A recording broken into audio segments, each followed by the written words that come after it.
Saya ingin menjumpa Yang Berhormat Menteri di Jabatan Perdana Menteri Parlimen dan Undang-Undang untuk menjawab di peringkat jawatankuasa 20 minit.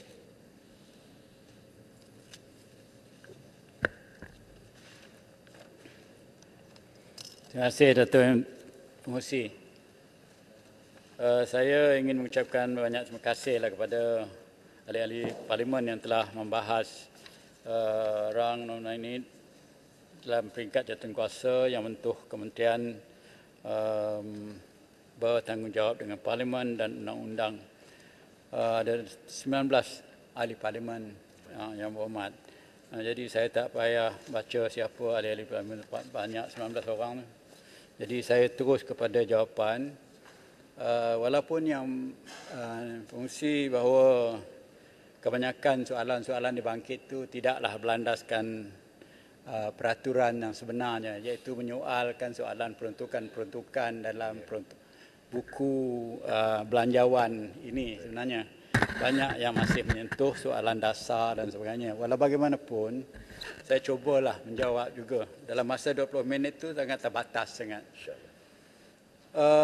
Yang pertama, Yang Berhormat daripada Seputih Lembah Pantai bertanya berhubung dengan SPR, adakah perjumpaan dengan semua wakil parti untuk menyemak semula SOP di PRN Melaka? Banyak tidak masuk akal, terutamanya SOP larang kempen.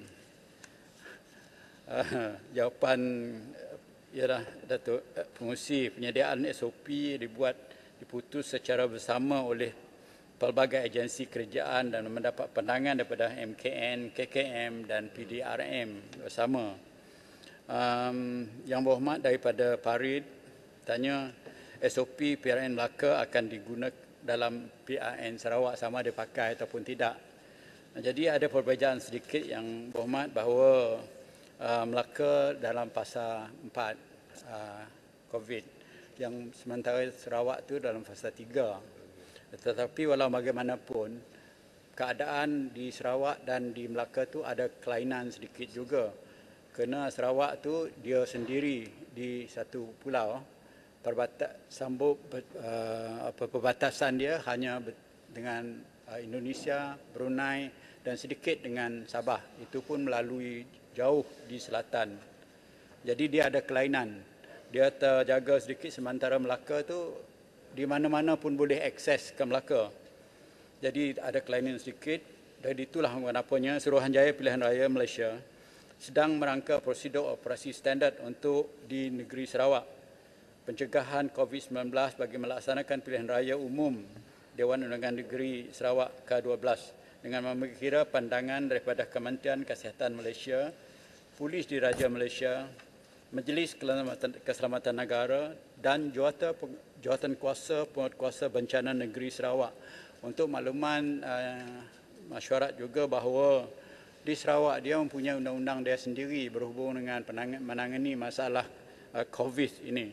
Jadi makna dia negeri Sarawak berbincang dengan SPR dan meminta supaya MKN dan KKM menggunakan pakai undang-undang negeri Sarawak itu sendiri dan tak payah menggunakan undang-undang yang ada di Semenanjung.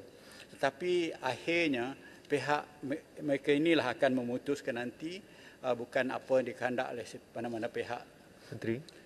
SOP yang dirangka juga Menteri akan mengambil kira maklum balas dan keberkesanan pelaksanaan SOP PRU DUN Melaka ke-15 yang sedang berkuasa yang dipakai baru lalu. SOP ini akan diumumkan setelah ianya ditamatkan kelak. Penjelasan Menteri. Terima kasih Menteri.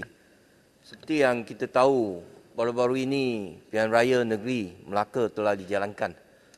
Nampaknya persediaan daripada SPL nampaknya kurang licin.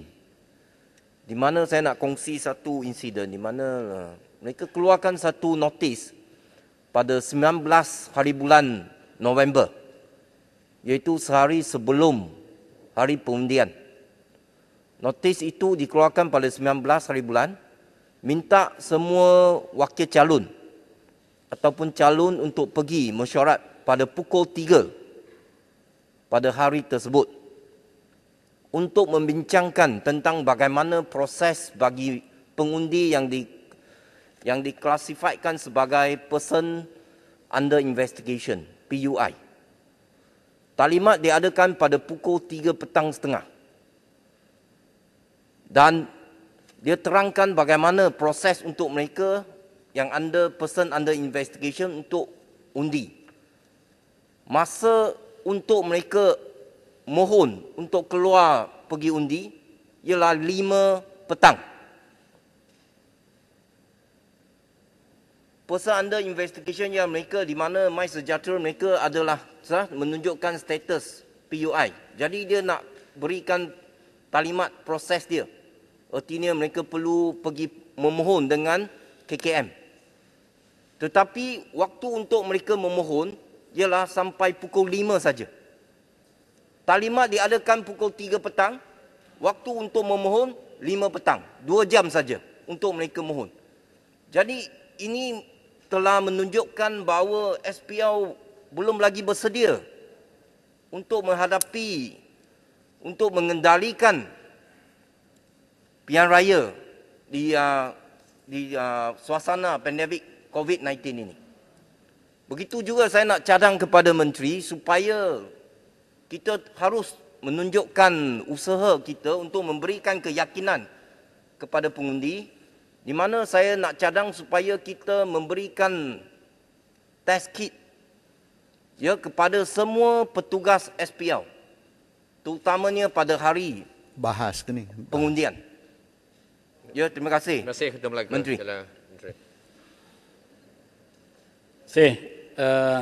Ketua Melaka. Ketua Pengurusi, soalan ini memang saya ambil perhatian. Memang saya anggap berpatutan Yang Berhormat soalan ini. Sebabnya saya pun berpendapat kalau diadakan mesyuarat pukul 3 dengan masa yang begitu singkat sekali. Selepas tu orang PUI ini pula dikehendakkan melapor pukul 5 petang. Jadi masa tu begitu singkat sekali. Saya berharap dengan maklumat yang begini SPR tidak terjebak dengan perkara yang sama mengadakan pilihan raya di negeri Sarawak. Walau bagaimanapun Datuk Pengurusi bahawa saya telah mengadakan perbincangan dengan pihak SPR di Sarawak untuk mengetahui persediaan mereka sebulan lepas. Pada ketika itu saya dimaklumkan bahawa pihak SPR di negeri Sarawak itu sendiri menunjukkan sikap yang lebih jauh bersedia dengan pilihan raya. Ini saya memahami oleh kerana yang pertamanya pengerusi SPR di negeri Sarawak itu mempunyai pengalaman yang sangat luas dalam sudut mengendalikan pilihan raya. Yang keduanya, ura-ura untuk mengadakan pilihan raya negeri Sarawak itu memang dah lama dah diadakan. Oleh kerana berlakunya darurat dilaksanakan, maka dia tidak boleh dilaksanakan di ketika yang dilaksanakan sedemikian. Maka itulah persediaan di negeri Sarawak ini jauh lebih teratur daripada yang kita lihat berkemungkinan berlaku di Melaka. Yang Berhormat Datuk Pengurusi, saya pindah kepada Yang Berhormat Menteri, sikit pasal pilihan raya negeri Sarawak. Ada Kanga. Sini belakang. Sila. Okey. Terima kasih Yang Berhormat Menteri, terima kasih Pengurusi. Di bawah kepala 040200 ni memang kita bicara tentang PRN Sarawak. Cuma kalau kita tengok peruntukan inilah untuk tahun depan. Tetapi oleh kerana pengumuman pembubaran, ia akan dilaksanakan pada tahun ini. Jadi saya nak tahu adakah ia akan dikira sebagai belanjawan tahun ini? Maksud dia akan ada pindaan ataupun bagaimana? Terima kasih. Sila Menteri. Dan sikit soalan yang mungkin berkaitan tapi berkaitan dengan pilihan raya. Saya juga nak tahulah sebab saya tahu Menteri sangat menyokong tentang agenda ini. Saya nak tahu apa jadi dengan laporan jawatankuasa reformasi Parlimen dulu. Sila Menteri. Reformasi pilihan raya, minta maaf. Agenda reformasi Parlimen tu saya tak lihat dia ada hubung kait dengan hal SOP ni, Yang Berhormat. Tetapi walau bagaimanapun, apa yang berlaku ialah soalan pilihan raya ini bukanlah diletak di bawah apa dikatakan menunggu bajet yang diluluskan ke tahunan.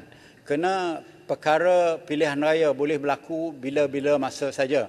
Apabila berlakunya kematian, maknanya dalam 6 hari mesti diadakan pilihan raya. Jadi kerajaan mesti bertanggungjawab untuk memberi persediaan sumber kewangan. Sama ada kita berbahas berhubung dengan bajet untuk tahun 2022 ataupun pilihan raya diadakan pada tahun 2021. Persediaan kontingensi itu kerajaan mesti menyediakan sumber kewangan supaya amalan demokrasi kita tidak terbendung oleh kerana masalah kerajaan berhadapan dengan sumber kewangan. Jadi saya cukup yakin Yang Berhormat bahawa sumber kewangan bukanlah jadi satu halangan untuk kita melaksanakan tugas dan tanggungjawab kerajaan untuk melaksanakan amalan demokrasi di negara kita ini. Yang Berhormat Menteri, minta maaf. Tadi saya nak sebut tu laporan jawatankuasa reformasi pilihan raya. Kerana bila kita, ni mungkin satu contoh dan kesempatan yang baik bila kita ada kes COVID-19, perkembangan Menteri, you tak ada masa Mak Menteri, ada banyak lagi soalan lain teknologi digital yang akan jadi ditanya Yang Hormat. Mungkin itu dapat dipertimbangkan. Terima kasih Yang Berhormat. Sebenarnya taklimat baru diberi. Saya nak sebut sikit saja ni. Menjawab kena jawab soalan dah dibangkit. Sebenarnya jabatan kementerian saya baru memberi taklimat kepada saya berhubung dengan apa dikatakan kajian untuk melaksanakan transformasi kepada pilihan raya, electoral dan reformation of election di Malaysia tu. Jadi banyak semua cadangan-cadangan telah dibuat dalam tu, tetapi walau bagaimanapun untuk maklumat Yang Berhormat cara ini, apabila laporan tu disediakan dahulu bahawa kerajaan telah memutuskan supaya kertas laporan tu diimbagokan dahulu. Jadi saya telah mengarahkan kementerian saya untuk membuat satu kertas memorandum jemaah menteri supaya kita nak keluarkan kertas laporan ini daripada imbago itu sendiri, diputuskan oleh jemaah menteri. Apabila kertas ni dikeluar nanti baru saya boleh bercakap apa benda yang ada dalam tu. Banyak cadangan-cadangan yang dilaksanakan dalam tu, tapi walau bagaimanapun salah satu daripada dari cadang dalam tu ialah yang sedang kita laksanakan ini, iaitu undi 18 tahun Yang Berhormat. Jadi Datuk Pengerusi, biar saya balik kepada jawapan ni, kalau tak satu muka pun belum habis ni. Ni soalannya contoh dalam SOP yang lepas. Dasar SPR membenarkan untuk memaparkan gambar calon dan gambar pemimpin parti politik diletak secara bersama atau berasingan, itu masih dibolehkan dalam pilihan raya di Melaka dan boleh juga dilaksanakan di Sarawak. Satu lagi, cadangan cetak kertas undi dalam bentuk yang berwarna supaya logo parti dapat ditunjukkan dengan jelas. SPR mengambil maklum pandangan tersebut. Walau bagaimanapun kalau kertas undi itu dah dicetak sekarang untuk di negeri Sarawak, saya fikir belum buat lagi. Saya berharap SPR ambil perhatian supaya logo kenyalang tu adalah gambar dia nanti. Kami pun bimbang juga yang tak ada warna tu. Betul. Yang Berhormat daripada Tumpat. Ya, penjelasan. Sikit saya depan. Ipoh Barat. Ini mengenai mencetak dalam warna itu adalah satu perkara yang mustahak, Datuk Yang Bertuah. Ini kerana parti-parti macam parti-parti yang ada simbol dia lebih kurang sama satu di antara lain when it's black and white. Itu saya nampak sendiri. Maka dalam keadaan terkini, we don't even have black and white TV. We don't have that kind of thing. Kenapa ia tidak berada warna? Saya tak masuk akal lah, Datuk Yang Bertuah. Boleh tindakan ambil dalam perkara ni. Sebagaimana yang saya sebut tadi, Datuk Pengerusi, kita ambil perhatian cadangan Yang Berhormat tu. Daripada Yang Berhormat daripada Tumpat juga bertanya adakah maklumat daripada PRN Melaka merupakan satu benchmark untuk PRU 15 norma baru. Jauh lagi ni, PRU 15. Apakah aspek penambahbaikan kawal selia operasi PRU 15 bermula dari penamaan calon, tempoh kempen sehingga hari pengundian supaya tidak memberi peningkatan kepada jangkitan COVID-19? Yang Berhormat Datuk Pengerusi, Penyediaan SOP akan dibuat dan diputus secara bersama oleh pihak agensi kerajaan sebagaimana yang saya telah sebutkan di atas dahulu tadi. Jadi kita akan buat adjustment apabila masa itu sampai nanti. Pemantauan sepanjang kempen, apakah SPR punya satu badan pemantau khusus untuk menilai pemantauan calon dan parti yang bertanding terhadap sebarang peraturan pilihan raya. SPR mempunyai pasukan pegawai penguatkuasa kempen pilihan raya di bawah Akta Kesalahan Pilihan Raya 1954 yang membantu SPR dalam memantau aktiviti kempen sepanjang tempoh berkempen. Walau bagaimanapun, bidang kuasa SPR adalah tertakluk kepada kuasa di bawah Akta sahaja. SPR tidak mempunyai data. Ada persoalan juga dibangkit sama ada undi otomatik, undi 18 tahun, soal minat dan kematangan golongan muda. Berapa peratus golongan muda yang turun dalam PRN Melaka? Ini apakah dirangka untuk ditingkat penglibatan golongan muda? PRN Melaka baru pun berlalu. Dato' sebenarnya kita tidak mempunyai setakat ini pengundi 18 tu dalam pilihan raya Melaka. Saya tidak mempunyai data itu daripada sini, tapi insya-Allah oleh kerana keadaan kita nak melaksanakan pada tahun hadapan bulan Januari, jadi saya cukup yakin ini adalah sangat relevan untuk negara mengetahui macam mana ada trend untuk pihak undi 18 ini turun mengundi. Dapat gazet tarikh PRU lebih awal, kurang-kurangnya 6 bulan lebih awal. Jadi ini adalah satu masalah sedikit oleh kerana PRU itu berlaku dalam 60 hari selepas kematian, selepas berlakunya insiden yang mana memerlukan diadakan pilihan raya. Jadi itu ada masalah sedikit lah, Datuk Fungsi. Pelaksanaan PRU adalah bergantung kepada pemakluman yang diterima setelah pembubaran Dewan Rakyat dan di luar bidang kuasa SPR. Yang Berhormat Tuaran, pelaksanaan undi otomatik, adakah nama pengundi yang meninggal dunia akan dikeluar secara otomatik? Datuk Pengurusi SPR melaksanakan pemotongan nama pengundi yang telah meninggal dunia berdasarkan maklumat kematian warga negara yang diterima daripada Jabatan Pendaftaran Negara.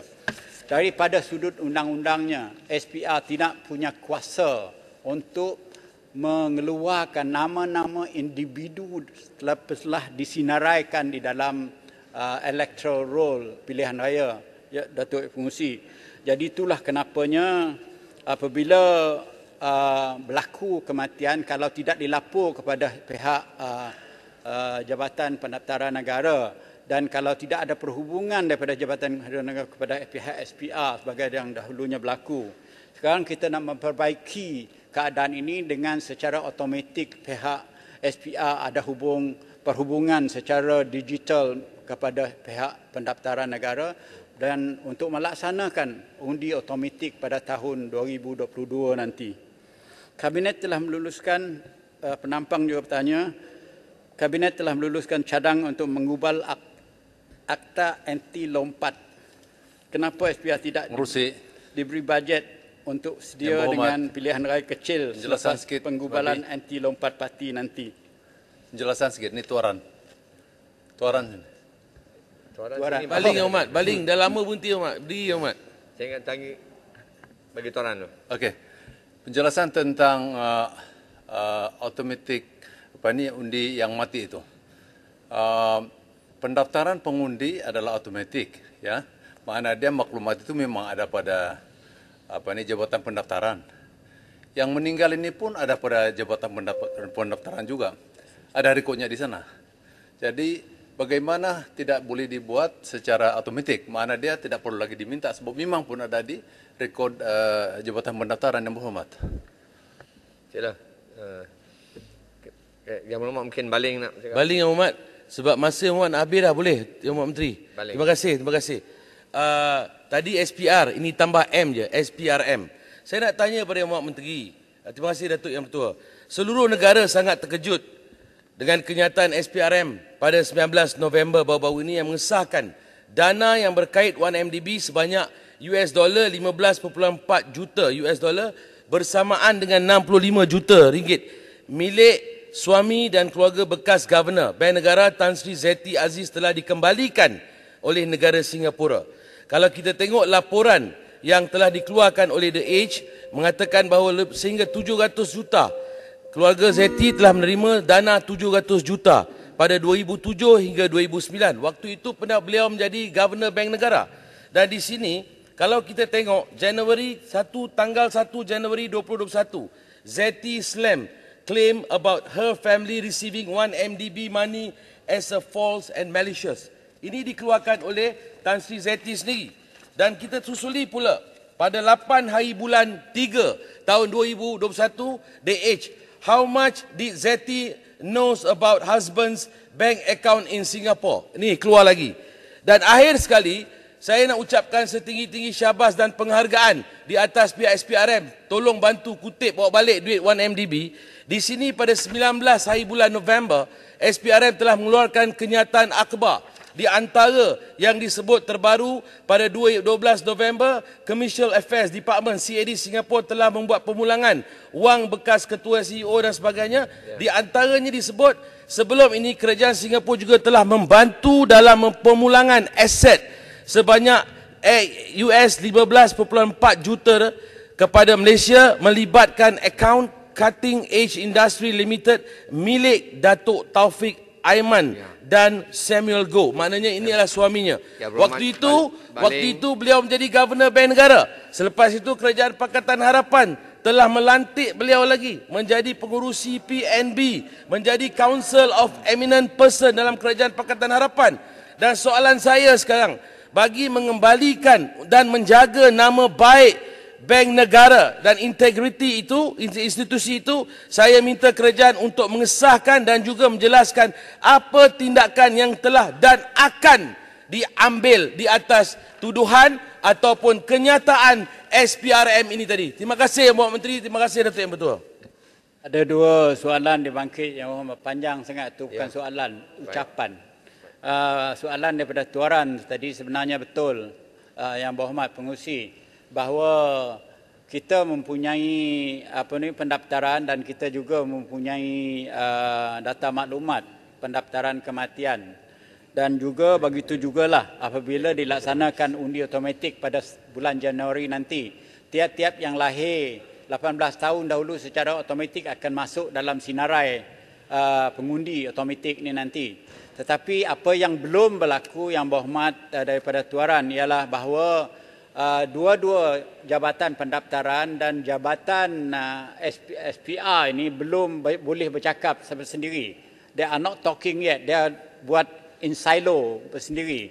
Ini bakal dilaksanakan oleh pihak SPR dan berbincang. Telah disetujui secara prinsip, tetapi melaksanakan ini untuk supaya dia secara automatik apabila berlaku kematian, sinarai itu boleh dengan sendirinya akan terkeluar daripada sinarai orang yang mengundi dalam pengundi itu nanti. Itu berlaku pada harapan kita ialah pada bulan tahun 2022. Tetapi saya ingin nak beri penjelasan yang panjang sedikit, Yang Berhormat, ya, bahawa apabila pindaan perlembagaan dilaksana tahun 2019 dahulu, matlamat kerajaan pada ketika itu ialah untuk melaksanakan undi automatik 18 tahun ini pada tahun 2023, bukan sekarang. Sekarang kita banyak juga kematian berlaku dan itu belum dimasukkan, belum dilaksanakan. Sebabnya dalam perlembagaan juga menunjukkan bahawa orang yang of unsound mind mungkin jadi gila oleh kena COVID ni, banyak juga orang terkena, dia punya mental tu yang pengurusi, Datuk Pengerusi. Dan juga orang yang meninggal, orang yang jadi masuk penjara dan sebagainya. Orang ini tidak diberi hak untuk mengundi, dia perlu terkeluar daripada sinarai. Jadi maknanya apa yang dibuat SPR ialah supaya talian penghubungan secara digital yang tidak akan dilaksanakan pada tahun hadapan, insya-Allah. Itulah sebabnya peringkat-peringkat pelaksanaan itu hanya boleh siap pada September 2022, Yang Berhormat. Jadi jawapan kepada Yang Berhormat Baling, ringkas saja jawapan saya, bahawa masalah ini tidak diketahui kita, soalan kewangan dan transfer yang disebut oleh Baling itu tadi hanya diketahui pada tahun 2019, minta maaf, 2019. Jadi semenjak itu pihak PDRM telah mengambil alih untuk menyiasat semua penama-penama yang disebut oleh pihak YB Baling tadi. Siasatan polis masih dijalankan, jadi kita kena tunggulah result penyiasatan tersebut. Yang Berhormat Datuk Pengerusi. Baik, terima kasih. Yang Berhormat Menteri, saya bertanya berkenaan dengan SPR tadi, berkenaan dengan daftar pemilih yang tidak mempamerkan alamat penuh. Adakah SPR berhasrat untuk mempamerkan alamat penuh dalam daftar pemilih? Terima kasih. Terima kasih, Puan Tan. Setakat ini oleh kerana Hakim Mahkamah di Kuching pada 3 September yang lepas telah memberi arahan kepada pihak kerajaan supaya melaksanakan undi 18 ini, saya dimaklumkan bahawa sinarai untuk display oleh pihak SPR tu akan dilaksanakan juga pada bulan bulan Oktober dan bulan November ini, Yang Berhormat. Itu saya dimaklumkan ya. Sama ada dibuat ataupun tidak, saya belum pasti lagi. Dan satu lagi ialah soalan alamat ni, Yang Berhormat. Soalan alamat ni sekarang SPR hanya menggunakan alamat yang ada dalam kita punya IC. Contohnya saya berdaftar nombor jalan tengah off Green Road, Kuching. Itu nama alamat saya, Yang Berhormat. Jadi IC saya masih di situ dan saya masih pengundi di situ. Tetapi ramai orang macam saya, diaspora Sarawak dan Sabah berada di Semenanjung sekarang, contohnya di Johor, berpuluh-puluh ribu rakyat Sarawak masih berada di sana, dan juga begitulah di seluruh Semenanjung ini, sebagaimana orang Semenanjung juga berada di Sarawak. Jadi sinarai itu menunjukkan di mana kita mengundi, melainkan kita patuh dengan arahan daripada pihak pendaftaran supaya kita tiap-tiap kali kita berpindah randah tu kita kena ubahkan alamat kita supaya perubahan terlaksana juga dalam sinarai pengundi kita. Yang Berhormat Menteri, itu bukan maksud saya. Kerana dalam daftar pemilih memang ada kolom alamat yang tidak lengkap. Dia tidak sama dengan alamat dalam IC. Pohon Yang Berhormat Menteri selidik, kerana ini kita dapati alamat itu memang tidak lengkap. Kadang-kadang ada lorong, ada nombor tapi tak ada taman, ya, atau pada taman ada nombor rumah tapi tak ada lorong. Jadi susah bagi kita untuk mengenal pasti rumah pengundi tersebut. Jadi sama ada ini disengajakan daripada dahulu supaya kita tidak boleh berjumpa dengan pengundi, ataupun ianya sesuatu yang tidak disengajakan, dan bolehkah SPR berbuat sesuatu sekarang ini? Terima kasih, Puan Tan. Sebenarnya ini bukan disengajakan. Itu bukan kerja SPR, Yang Berhormat. Ini kerja yang dibuat oleh pihak pendaftaran negara, Jabatan Pendaftaran Negara. Apabila meminta pihak-pihak pelapor mendapatkan IC pada ketika itu, ataupun mendapatkan dia punya surat beranak sebelum mendapatkan IC untuk melaporkan diri, alamat tu. Tiap-tiap jabatan ni, saya pernah dalam KDN dulu, kita memang berhasrat untuk mendapat alamat yang sebenar.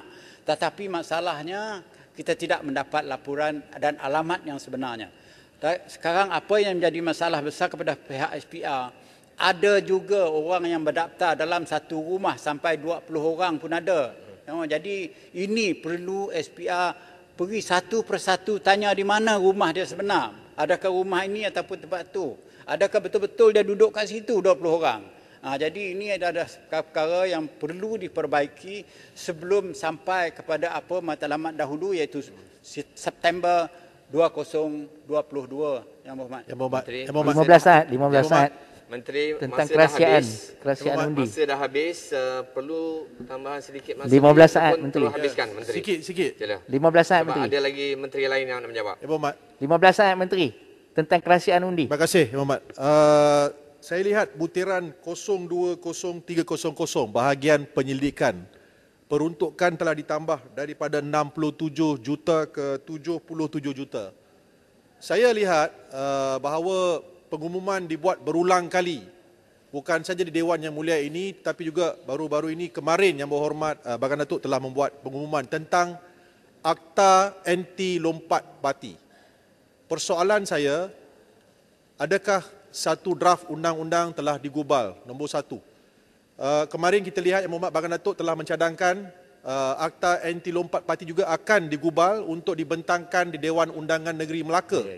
Tetapi kita mengetahui bahawa sekiranya undang-undang itu dibentangkan, akan ada cabaran undang-undang dibuat bahawa ia tidak selari dengan perlembagaan persekutuan. Maka soalan saya adalah, adakah Jabatan Perdana Menteri bercadang untuk meminda perlembagaan persekutuan dahulu? Yang Berhormat Pengerang juga berulang kali telah menyebut tentang Akta Anti Lompat Parti. Kita cuma mengumumkan berulang kali kita perlukan Akta Anti Lompat Parti, berulang kali kita umumkan. Kita juga lihat bahawa kalau tidak ada Akta Anti Lompat Parti, apa yang berlaku sejarah menunjukkan akan berulang sekali lagi. Perkara ini akan berulang kali berlaku. Dan kita juga lihat bahawa trend di Melaka, ada rakyat yang tidak mahu keluar mengundi kerana dah meluat dan bosan dengan tindakan ahli-ahli parti politik yang lompat sana dan lompat sini.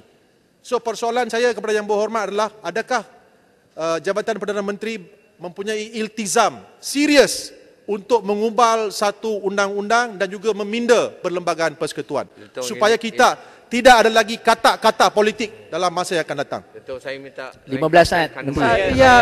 Speaker, satu 15 saat Menteri. kurang daripada 10 saat Speaker. Saya nak beritahu kepada Menteri. Bagi Pengerang dulu. Ya, Pengerang, silakan. Yang Berhormat Menteri, kalau boleh ikatkan sekali dengan pindaan untuk MA 63. Kalau dibuat pada sesi ini, jadi 2/3 yang kita perlu untuk pindaan perlembagaan, 146 kita boleh dapat dalam sesi ini, tak payah tunggu tahun depan. Terima kasih. Terima kasih, Pengerang.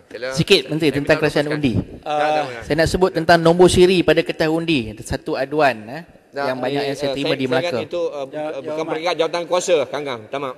Yang Berhormat, saya soalan anti lompat parti, Yang Berhormat. Saya lah salah seorang manusia yang disebut dalam ucapan saya tahun 2018, Yang Berhormat. Saya rasa kecewa apabila Barisan Nasional kalah. Tetapi selepas kejap mata saya berasa gembira oleh kerana the development of two party system di Malaysia berlaku. Tetapi apa yang berlaku selepas itu kekecohan. Jadi saya salah seorang daripada orang tak suka dengan lompat parti, Yang Berhormat, sebenarnya. Jadi dalam saya mengambil tanggungjawab untuk memindakan atau mengubalkan undang-undang, banyak perkiraan diambil kira. Jadi itulah pada hari ini, kalau salah, questionnaire dikeluarkan oleh pihak kementerian untuk bertanya dengan berhubung dengan anti lompat parti itu.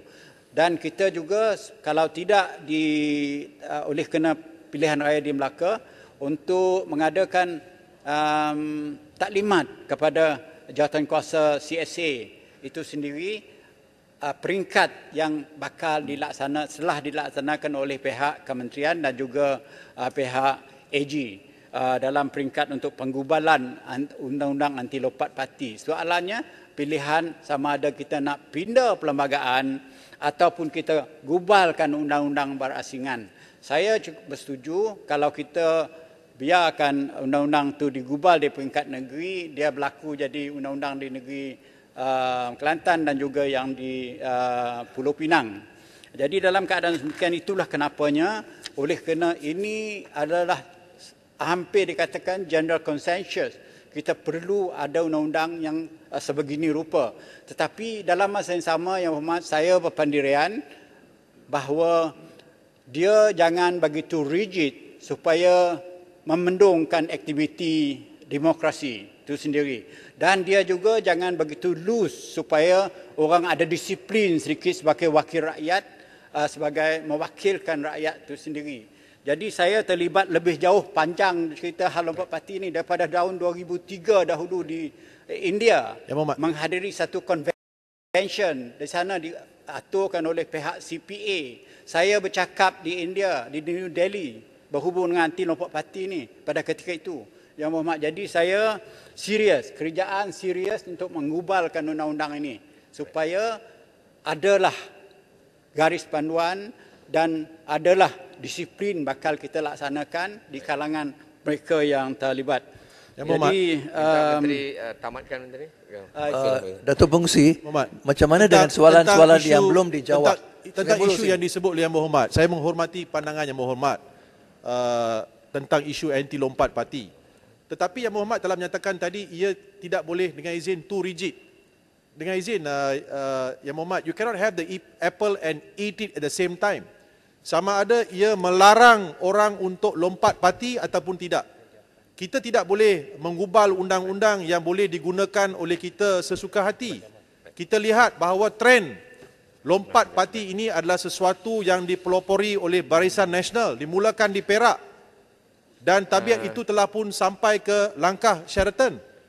So kita perlukan undang-undang yang jelas. Ini adalah kerana sangat berbahaya kalau kita membenarkan perkara ini berlaku di mana pengundi-pengundi tidak akan keluar mengundi. Kalau kita adakan pilihan raya, tiap-tiap dua tahun sekali kita adakan pilihan raya. Setahun sekali kita adakan pilihan raya. Jadi Yang Berhormat, saya dah berucap secara dasar, Yang Hormat. Jadi saya bersetuju undang-undang ni patut digubal. Dan saya, kalau saya masih duduk sini, Yang Hormat, saya jamin undang-undang ini sebagaimana yang kita setujui dalam Memorandum of Understanding yang semua orang tahu, sebelum bulan Julai 2022 akan dibentang dalam Dewan ini.